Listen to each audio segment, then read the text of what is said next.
भाई कोई किसी को विरासत सौंपता नहीं है, जनता अपना नेता चुनती है। संपत्ति के उत्तराधिकारी हो सकते हैं, संपत्ति का जिक्र नहीं करें, कहीं गलती से इनकी संपत्ति पे कोई जांच बैठ गई तो बहुत दिक्कत हो जाएगी।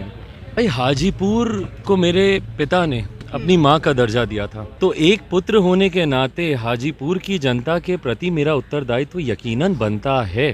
भाई मेरी समझ के परे कि रैली का कारण क्या, उद्देश्य क्या है, आप किसको ताकत दिखा रहे हैं। भाई जोड़ तोड़ से ही सही, जनादेश का अपमान करके ही सही, पर आज सरकार तो आप लोगों ने बना ली ना। आज की तारीख में जब बिहार के किसानों को आपकी ज़रूरत है, बिहार के छात्रों को आपकी ज़रूरत है, अभ्यर्थियों को आपकी ज़रूरत है, पलायन करके दूसरे प्रदेशों में रह रहे जो अपने ही प्रदेश में प्रवासी कहलाते हैं उनको आपकी ज़रूरत है, तो आप अपना शक्ति प्रदर्शन कर रहे हैं। बिहार भाई जिस गठबंधन में है, क्या वो गठबंधन ये दावा कर सकता है कि चुनाव तक ये उसी में रहेंगे?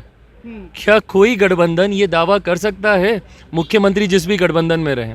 लगता है आपको। नमस्कार, आप लाइव बिहार देख रहे हैं। मैं हूं राजमोहन तिवारी। लोक जनशक्ति पार्टी के राष्ट्रीय अध्यक्ष चिराग पासवान आज पटना पहुंचे और जब उनके आवास पर हम पहुंचे तो वो मुजफ्फरपुर के लिए निकल रहे थे, लेकिन इस दौरान कई अहम राजनीतिक मुद्दों पर उनसे बातचीत हुई। क्या कुछ कह रहे हैं चिराग पासवान, वो आप सुनिए। चाचा, आपके अभी उन्होंने दावा किया है कि पिता ने आपका जो राजनीतिक विरासत है वो उनको सौंपा है। हाँ, फिर से उन्होंने ये दावा किया। भाई कोई किसी को विरासत सौंपता नहीं है, जनता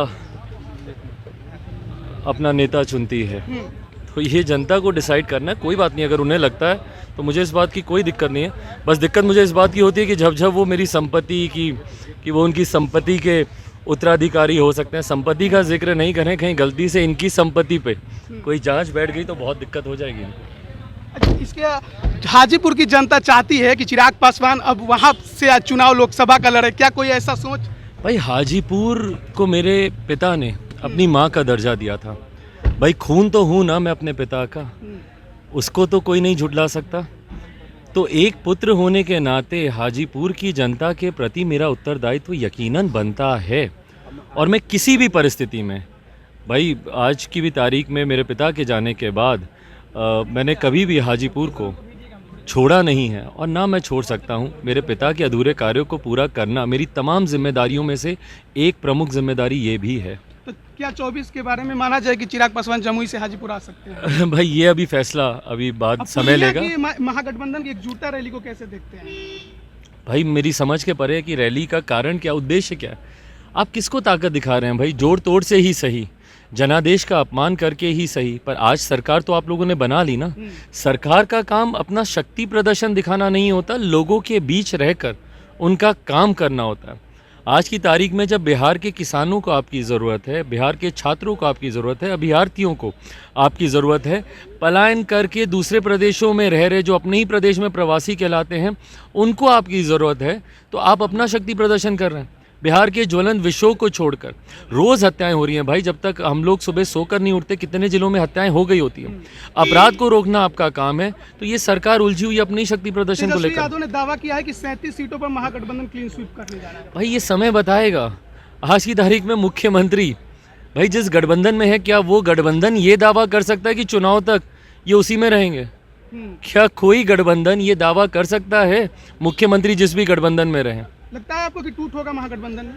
भाई परिस्थितियां तो उसी ओर जा रही हैं। चलिए, बहुत बहुत धन्यवाद आपका। तो देखिए, हमारे साथ लोजपा रामविलास के राष्ट्रीय अध्यक्ष चिराग पासवान थे। कई अहम मुद्दों पर उनसे बातचीत हमने की। देखिए, अभी हाल ही में राष्ट्रीय लोक जनशक्ति पार्टी के राष्ट्रीय अध्यक्ष और केंद्र सरकार में मंत्री पशुपति कुमार पारस जी ने एक बार फिर से ये दावा किया था कि जो राजनीतिक विरासत है वो रामविलास पासवान जी ने उनको सौंपा है। हाजीपुर से चुनाव लड़ने का उन्होंने उनसे कहा था, जबकि वो नहीं लड़ना चाहते थे। धन की बात जरूर कही थी कि उस पर चिराग का अधिकार है, लेकिन बात जहाँ तक राजनीतिक विरासत की है तो वो पशुपति कुमार पारस को है। लेकिन इस पर चिराग पासवान ने क्या कुछ जवाब दिया ये भी आपने सुना। साथ ही साथ बिहार में महागठबंधन को लेकर भी चिराग पासवान ने साफ तौर पर कहा कि ये गठबंधन कितने दिनों का मेहमान है, इस पर भी अभी कुछ कहा नहीं जा सकता। बने रहिए लाइव बिहार के साथ। आप सभी का बहुत बहुत धन्यवाद। लाइव बिहार YouTube पर सब्सक्राइब और Facebook पर लाइक जरूर करें।